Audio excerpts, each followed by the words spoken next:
এক ছাদের নিচে থাকলেই কিন্তু সংসার হয় না। এক ছাদের নিচে বসবাস মানেই কিন্তু দাম্পত্য জীবন সুখের, এটা ভাবাটা ভুল।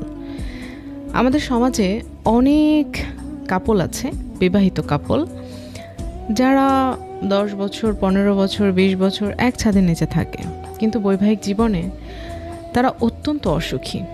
কেউ জানে না, তারা এক বিছানায় ঘুমায় না, তারা একসাথে খাবার খায় না।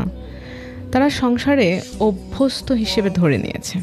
তারা সংসারের মধ্যে প্রতিদিন সকালবেলা ঘুম থেকে উঠে যেমন আপনার আর মনে করতে হয় না যে ব্রাশ করতে হবে, মানে ওটা অভ্যাস। আপনি ঘুম থেকে উঠলেই ওয়াশরুমে যান, ব্রাশ করেন, ঠিক সেই অভ্যাসের মতো একটা অভ্যাস হচ্ছে প্রতিদিন অফিস করবে, বাসায় আসবে।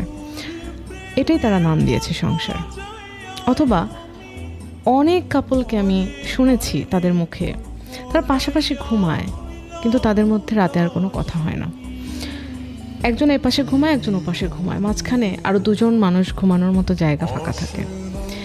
এভাবেই তারা সকালে ঘুম থেকে ওঠে, এভাবেই তারা অফিসে যায়, এভাবেই তারা সাংসারিক কাজ সামলায়। তাদের মধ্যে শুধুমাত্র সন্তানের কারণে কথা হয়, সংসারের অভ্যাসের কারণে বাজার করতে হয়। কোনো একটা গেট টুগেদারে তারা অ্যাটেন্ড করে, পারিবারিক সামাজিক যে কোনো অনুষ্ঠানে তারা যায়। সবাই জানে তারা দুর্দান্ত কাপল, তাদের 2 আর 3টা বাচ্চা আছে।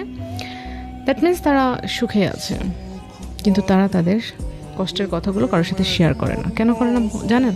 কারণ এই সমাজ তাদেরকে থুতু দিবে, এই সমাজ তাদেরকে নিয়ে আলোচনা করবে, এই সমাজ তাদেরকে খারাপ বলবে। এবং ওই ব্যক্তিগুলো এই সমাজ কি বলবে সেটার কারণেই তাদের যে দুজন একসাথে থাকতে যে প্রচণ্ড কষ্ট হচ্ছে না, তারা একে অন্যকে ছাড়তে পারে না। যে 15 বছর অভ্যাস, 10 বছর অভ্যাস, 5 বছর অভ্যাস, সেই অভ্যাসটাকেই তারা কষ্ট করে হলেও চেপে ধরে রাখে। আমি এ ধরনের মানুষকে কয়েকটা কথা বলতে চাই।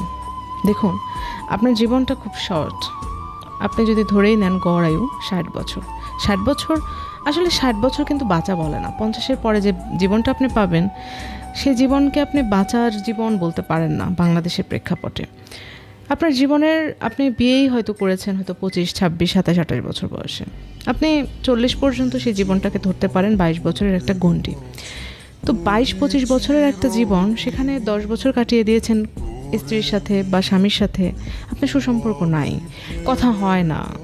আপনাদের সন্তানের কারণে আপনারা স্কুল একসাথে যাচ্ছেন, আপনারা প্যারেন্টসের জায়গাতে বাবা মা সিগনেচার করছেন, কিন্তু আপনাদের মধ্যে সত্যিকার যে বন্ডিংসটা নাই। আপনারা একসাথে বসে কখনো কফি খাওয়ার মতো ইচ্ছা আপনাদের ভেতর থেকে হয় না। আপনাদের দুজনের মধ্যে কখনোই আলোচনা হয় না। আপনাদের দুজনের মধ্যে সম্পর্কের অনেক বড় গ্যাপ। আপনার দুজনের মধ্যে এতটাই গ্যাপ